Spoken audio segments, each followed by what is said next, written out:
नमस्कार साथीहरु, म अङ्क प्रसाद रेग्मी। म आज हजुरहरुलाई कुप्रथा के हो त कुप्रथा भन्ने बारेमा चाहिँ हजुरहरुलाई जानकारी दिन्छु। नेपालमा चाहिँ के कस्ता कुप्रथाहरु चाहिँ प्रचलनमा छन् त र कुनै चाहिँ एउटा प्रथाको बारेमा चाहिँ म हजुरलाई जानकारी दिन्छु। भिडियोलाई अन्तिमसम्म हेर्नु होला। अब साथीहरु सुरुमा कुप्रथा भने हैन। अब कुप्रथाको बारेमा जान्न भन्दा पहिले हामीले चाहिँ प्रथा भनेको के हो त्यो जान्न पर्छ। सुरुमा चाहिँ प्रथा भन्छ हैन। अब प्रथा भनेको के हो साथीहरु भनेको चाहिँ समाजमा लामो समयदेखि चाहिँ अभ्यासको रूपमा रहेको चाहिँ प्रचलनहरु, रीतिरिवाजहरु, चालचलनलाई चाहिँ हामीले के त प्रथाको रूपमा लिन्छौं। अब प्रथालाई बुझ्दाखेरि के त रीतिरिवाज है त। रीतिरिवाज, चालचलन अनि भयो अर्को मूल्य मान्यता आदिलाई चाहिँ हामीले के त प्रथाको रूपमा लिन्छौं। अब प्रथाको अगाडि चाहिँ यहाँ के छ त कु भनेर जोडिएको छ। अब कु भन्ने बित्तिकै चाहिँ यहाँ यसको अर्थ के हुन्छ त खराब भन्ने हुन्छ। त्यसैले अब कुप्रथा भनेको के हो त साथीहरु? कुप्रथा भनेको के हो त भने चाहिँ समाज परिवर्तनमा चाहिँ अवरोध ल्याउने अथवा चाहिँ बाधा पुर्याउने प्रथालाई चाहिँ हामीले के त कुप्रथाको रूपमा लिन्छौं। र कुप्रथालाई चाहिँ खराब प्रथा किन मान्छौं भनेको चाहिँ यसले चाहिँ समाजमा चाहिँ विकृति विसंगति फैलाउनुका साथै चाहिँ समाजमा चाहिँ मानिसहरुको चाहिँ यसले चाहिँ ज्यान लिने समेत गरेको पाइन्छ। हामीले चाहिँ विभिन्न घटनाहरु सुन्छौं, जस्तै छाउपटी प्रथा भयो। यसले चाहिँ अब सुत्केरीहरु मान्छेहरु हुन्छन् हैन, महिलाहरु, उनीहरुको चाहिँ अब गोठमा चाहिँ अब विभिन्न कारणले चाहिँ उनीहरुको चाहिँ ज्यान जाने गरेको पाइन्छ। त्यो पनि के हो त एक प्रकारको चाहिँ कुप्रथा हो। अब चाहिँ नेपालमा चाहिँ के कस्ता कुप्रथाहरु चाहिँ प्रचलनमा छन् भन्छ है साथीहरु। सुरुमा चाहिँ के छ भने चाहिँ एउटा अब चाहिँ छाउपडी प्रथा भयो।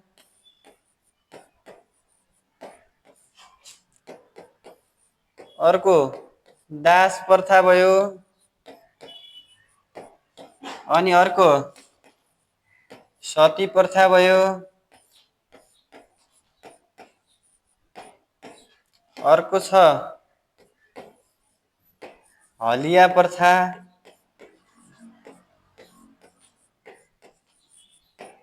लगायतका चाहिँ नेपालमा चाहिँ विभिन्न किसिमका चाहिँ कुप्रथाहरु प्रचलनमा रहेका छन्। तर दास प्रथा, सती प्रथा, हलिया प्रथा चाहिँ यिनीहरु चाहिँ अन्त्य भइसकेको छ। तर चाहिँ छाउपडी प्रथा के छ त अझै पनि चाहिँ नेपालमा चाहिँ कायमै रहेको छ। अब चाहिँ म हजुरलाई चाहिँ एउटा प्रथाको बारेमा चाहिँ जानकारी दिन्छु।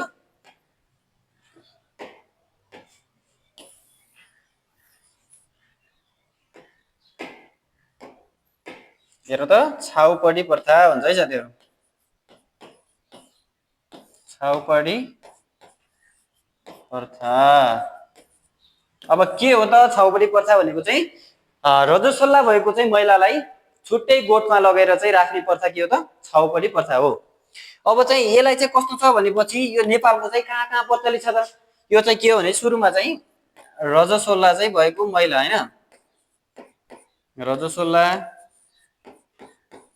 भएको महिलालाई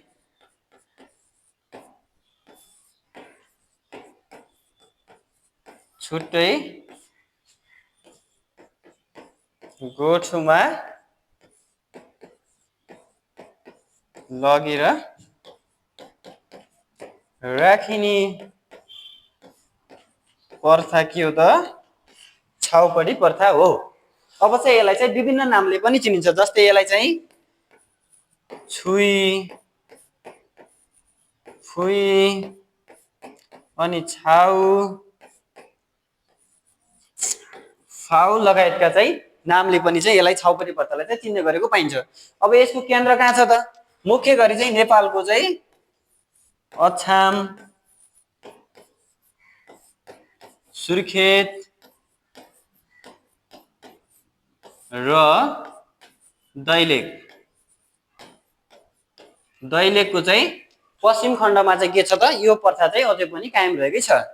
अब चाहिँ यसको चाहिँ नेपाल सरकारले चाहिँ यसलाई चाहिँ कुप्रथा भनेर चाहिँ कहिले घोषणा गर्यो भन्छ है साथीहरु? विक्रम सम्वत 2062 को वैशाख 26 गते चाहिँ के त नेपाल सरकारले चाहिँ यसलाई कुप्रथाको रूपमा चाहिँ घोषणा गरेको छ। अनि यो प्रथा किन कायमी छ भन्छ चाहिँ अन्धविश्वास र अशिक्षाको कारण चाहिँ के त यो प्रथा चाहिँ अझै पनि कायम छ। के को कारणले त? अन्धविश्वास र अशिक्षाको कारणले चाहिँ के त यो प्रथा चाहिँ अझै पनि कायमै रहेको छ। अब चाहिँ एउटा अर्को के क्वेसन सोध्न सक्छ भनेपछि चाहिँ नेपालमा चाहिँ हालसम्म पनि चाहिँ कुप्रथाहरू चाहिँ कायमै रहनुका कारणहरू के छन् भन्छ है साथीहरू। नेपालमा अझै पनि चाहिँ कुप्रथाहरू चाहिँ प्रचलनमा कुप्रथा प्रचलनमा चाहिँ रहनुका चाहिँ के त कारणहरू छन्।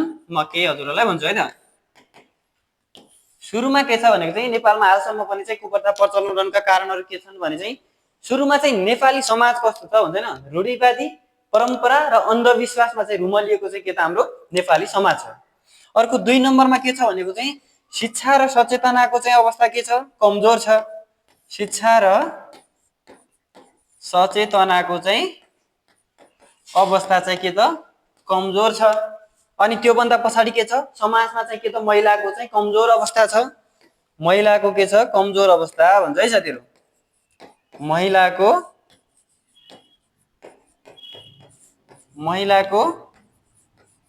कमजोर अवस्था छ। अर्को के छ त साथीहरू भनेपछि चाहिँ प्रतिशतात्मक सोच छ। अनि अर्को के छ भनेपछि चाहिँ